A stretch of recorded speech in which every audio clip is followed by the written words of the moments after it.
Bon, nous voici maintenant dans la troisième partie, celle dans laquelle on va prendre tous les dessins qu'on a générés de SolidWorks pour les amener dans Photoshop et puis créer une animation MP4. Ici, on voit, c'est un exemple d'animation MP4 que je peux contrôler. Ici, je suis sur Internet. Je peux, sur Internet, démarrer, arrêter mon animation. Ici, vous avez un GIF animé. Je n'encourage pas cette façon-là. Je vais vous montrer quand même comment sauvegarder un GIF animé. Mais la façon que je privilégie, c'est évidemment un MP4. Alors, on va quitter la page Internet pour aller dans Photoshop.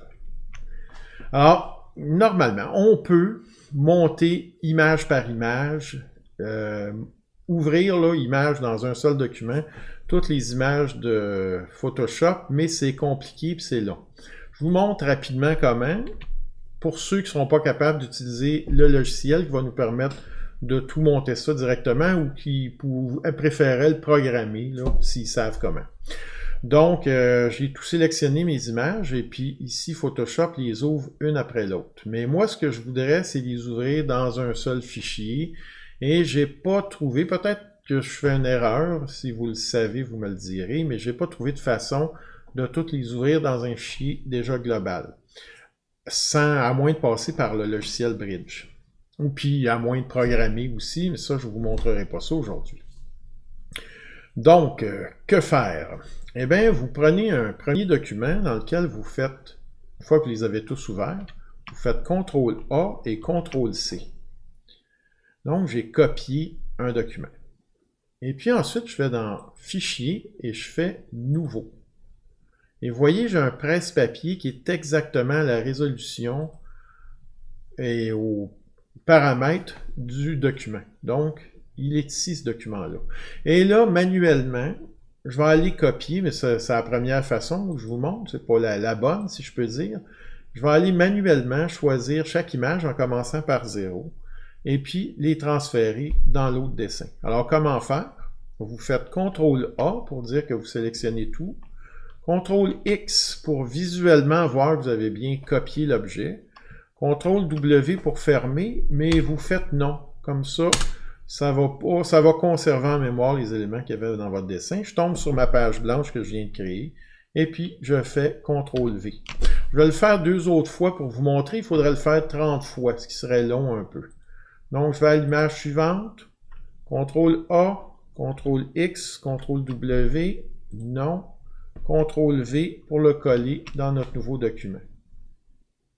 Je recommence, je suis rendu à l'image 2, CTRL-A, CTRL-X, CTRL-W, je fais non, et puis je fais CTRL-V. Vous voyez, il rajoute les calques, et puis il faudrait éventuellement supprimer l'arrière-plan à la fin. Bon, cette façon-là, c'est trop long pour moi. Si vous n'êtes pas capable avec la méthode que je vais vous montrer, vous devrez prendre celle-là. Mais je vais vous montrer maintenant une façon avec Bridge. En ce moment, je suis en train de tout fermer mes fichiers. Alors, Bridge, il est accessible au Cégep, normalement, si ma mémoire est bonne. Et puis, à la gauche, qui est ici, vous repérez le document que vous voulez, la chemise qui contient le document que vous voulez ouvrir. Vous allez en bas, ici, vous faites CTRL-A, excusez, pas CTRL-A du texte, CTRL-A comme ça pour tout sélectionner. Et puis, dans Bridge, toujours, il y a une commande dans Outils, Photoshop, chargement des fichiers dans les calques Photoshop. Vous mettez ça là.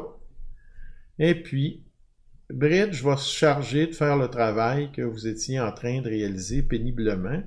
Notez à gauche, on voit les calques se créer un après l'autre, petit à petit. Alors, dans quelques secondes, ça va être terminé. C'est terminé. Pour les prochaines étapes, malheureusement, je vais être obligé d'enlever mon bas de page et surtout, ce qui est encore plus triste, je vais être obligé d'enlever ma figure pour vous permettre de voir les commandes qui sont ici.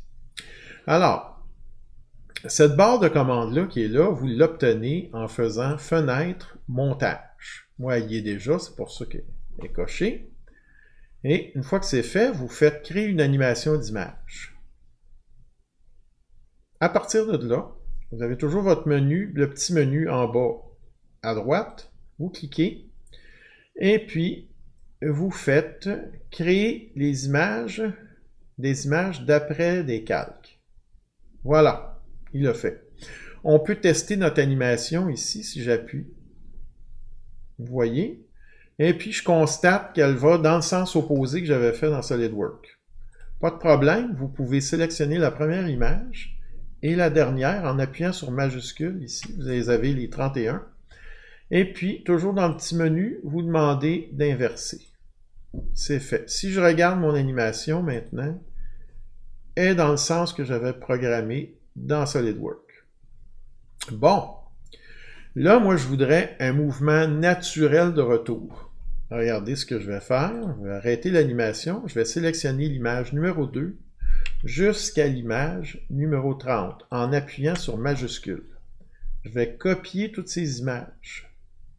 Copier l'image. Même si c'est au singulier, il a copié les 29 images.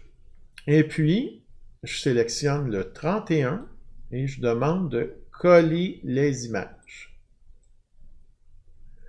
Coller après la sélection. Je fais OK. Maintenant, ça c'est resté dans le même sens d'animation que les images précédentes. Il faut donc les inverser. Inversez-les tout de suite. Vous faites inverser les images et puis vous vérifiez votre animation. Bon, moi c'est à mon goût. On n'en aura pas de besoin, nous, parce qu'on fonctionne le nombre d'images par seconde qu'on a programmé. Nous, ça va être 30 par seconde. Mais ici, vous voyez, vous avez des zéros qui apparaissent sous les images. Je vais arrêter l'animation. Vous pouvez, si j'en sélectionnais plusieurs, donner un temps d'animation. Et je vais laisser tomber. Je n'ai pas besoin de ça, moi, ici.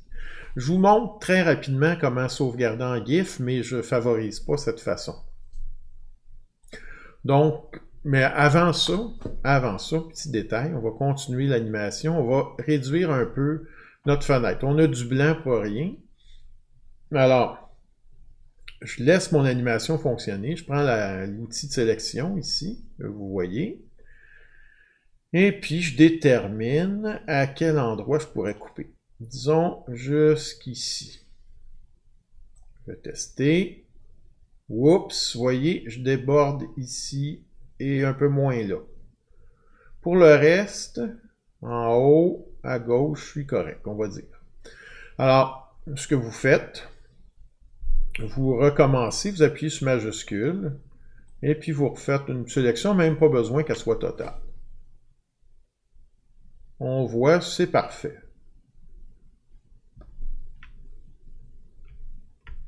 En fait, c'est pas tout à fait parfait. Ici, je pense que j'en ai un petit peu trop. Je peux appuyer sur Alt, puis en retirer un petit peu. Disons, je vais enlever ça. Voilà, ça sélectionne bien. C'est pas important ici, vous le voyez déborder, aucune importance parce que ici, j'ai l'espace. Alors, je fais Image, recadrer. Parfait. Maintenant, il y a la résolution de mon image. Je vais aller dans Image, taille de l'image, et puis on ne veut pas 1500 points, ça va faire des fichiers beaucoup trop volumineux. Je vais descendre ça, disons, à 600 pixels. Puis lui, il va s'occuper de la proportion automatiquement. Alors, je fais OK. Il recalcule. Je vais le mettre à une résolution à 100% pour le voir dans Photoshop. Je vous montre rapidement comment faire un GIF ou GIF selon votre vocabulaire. Certains disent GIF, comme moi. D'autres disent GIF. Alors, vous pouvez donc aller dans Exportation, Enregistrer pour le web. Et puis, vous sélectionnez un GIF ici. Et voilà, c'est tout. Et vous l'enregistrez. Je vais annuler. Je vais vous montrer plutôt comment faire un MP4. Pour faire un MP4, vous allez ici et puis vous demandez de convertir en montage vidéo.